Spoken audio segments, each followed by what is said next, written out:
Hello, mayong aga! Hello, mayong buntag! Hello, magandang umaga! Narito po kami ngayon upang ibahagi sa inyo ang isang maikling kwentong pinamagatang Handog sa kanyang ina ni Rogelio R. Sicat.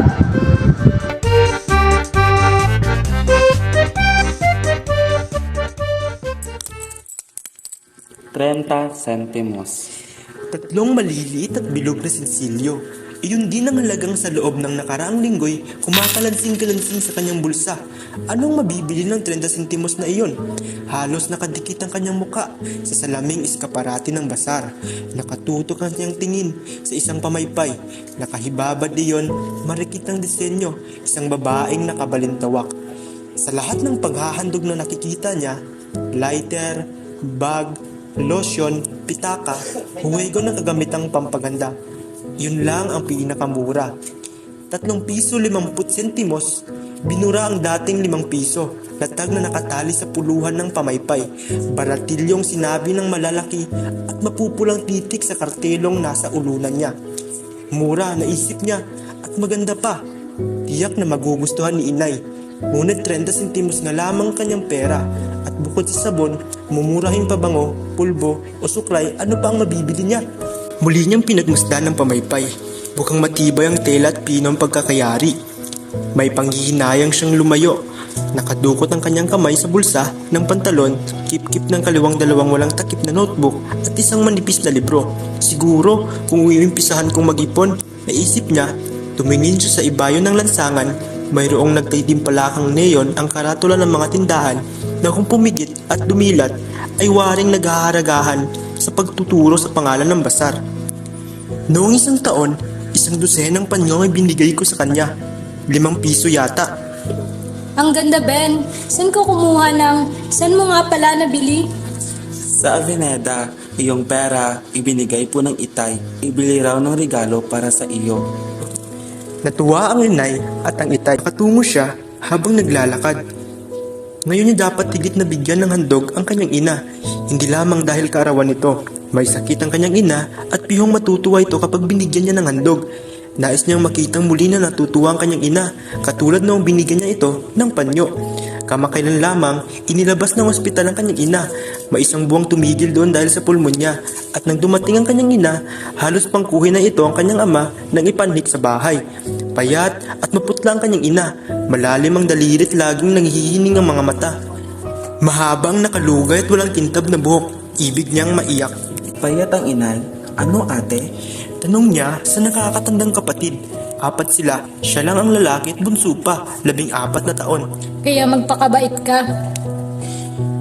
Bahagya niyang narinig ang sinabi ng kapatid. Nakarating siya sa dulo ng abenida. Nagtatawiran ng mga tao at tumawid siya. Tumigil ang kanyang mga hakbang sa tapat ng isang tindahan ng alahas. At dahil gabi na, ang mga nakatanghal na mga relo, singsing, pulseras, kwintas at iba pa, tila lalong gumanda at nagniningning ang mamamahalin sa tanglaw ng iba. Palipat-lipat ang kanyang tingin. Hindi mangyari kung alin ang pinakamaganda at pinakamahal. Sana'y mayaman ako, nasabi niya tuloy sa sarili. Bibilihin kong lahat ito. Ipababalot ko ng maganda at pag-uwi ko, gugulatin ko si inay. Happy birthday, inay. Sasabihin niya at hawakan ng ina. Handog ko sa iyo. At ilalabas niya ang isang napakalaking kahon. Bakit kay laki naman ata, Ben? Ano ba ito? Buksan mo. Dahan-dahan niyang binuksan ng kanyang ina ang kahon. Siya naman ay nagmamasid lamang, tila nagwawalang bahala. Walang ano-ano, pagkabukas ng kahon, titingalain siya ng ina, hindi makapaniwala. Saan mo kinuha ito, Ben? Ang dami, Ben. Ang gaganda.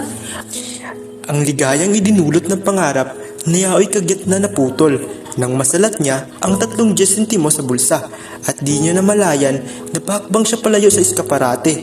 Nalabo ang kanyang paningin, nakabingit at nagbabantang malaglag ang luwa sa kanyang pilikmata. Ayaw niyang umuwi hanggat wala siyang maiuwing handog. Kahit papano, makakita siya.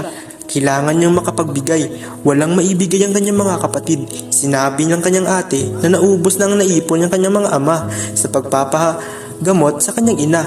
At ang kanyang ama, ay nakapagbigay man ito ay hindi marahil lalabis sa isang supot ng kahil, sa isang kahong biskwit at isang supot ding ng gamot. Naglakad pa siya ng naglakad. Ngayon ay hindi na tumitingin sa mga eskaparate. Ayaw na niyang tumingin.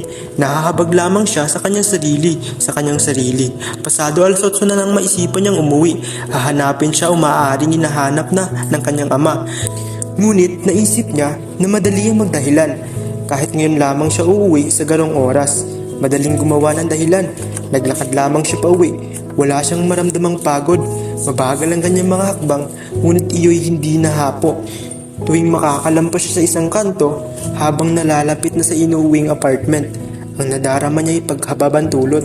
Uuwi siya ngayon, walang dala ang anumang handog. Nang kumaliwa na siya sa kantong pinatitirikan ng kanilang apartment, ay pinukaw siya ng isang tinig kung gabi madalas niyang marinig. Balot! Saglit siyang napahinto. Muli niyang kinapa ang kaliwang kamay at ang 30 sentimos at sinalubong niya ang mambabalot. Ilan? Balot sa puti? Balot sa puti? Ilan? Isa. Nagalungkat sa basket ang mambabalot. Inabot sa kanya ang isa. Ang asin, siya nga pala pahingi ng supot. Tinignan siya ng matagal ng kausap. Isa lang bibilin mo'y? Pahingi ng supot. Pagkabayad ay lumakad na siya. Kaiba kaysa kanina, sinasanibyo na siya ng kaunting ligaya. Hawak-hawak niya ang supot. Mainit pa't ang laman niyon ay naisip niyang iyo'y magugustuhan ng kanyang ina. Ang kanyang ama ang nagbukas ng apartment nang kumatok siya. Kaagad itong tumingin sa orasang pandingding pagkakita sa kanya. Alas 8:30 na. Saan ka nang galing, Ben? Tanong ng kanyang ama. May basketball sa eskwela, Itay. Nanood ako. Hindi niya pinansin ang nag-uusisang tinig ng ama. Halos hindi rin niya narinig ang pagtatanong nito kung kumakain na ba siya. Pagkababa ng mga gamit, pumanik siya dahan-dahan. Pagdating sa itaas, nakita niyang nakaawang ang pintuan. Naaamoy niya ang gamot. Patiyad siyang lumapit at sumilip. Nakita niyang nakatagilid ang ina. Nakaharap sa dingding ang suot na puting pantulog. Pinaninilaw ng lampshade sa ulunan. Patiyad siyang lumapit sa kama. Tulog ang kanyang ina. Matagal siyang natitigan ng hapis na mukhang ito. Nakaumbok ang buto sa kanyang pisngi. Maputla ang labi, tila mabagal ang paghinga. Idinampi niyang labis na buhok ng ina. Pagkaraan, maingat niyang inilagay sa tabi ng unan nito ang maliliit na supot. Nakahiga na siyang marinig niyang pagulat na nag-uusap sa kwarto ang mga magulang.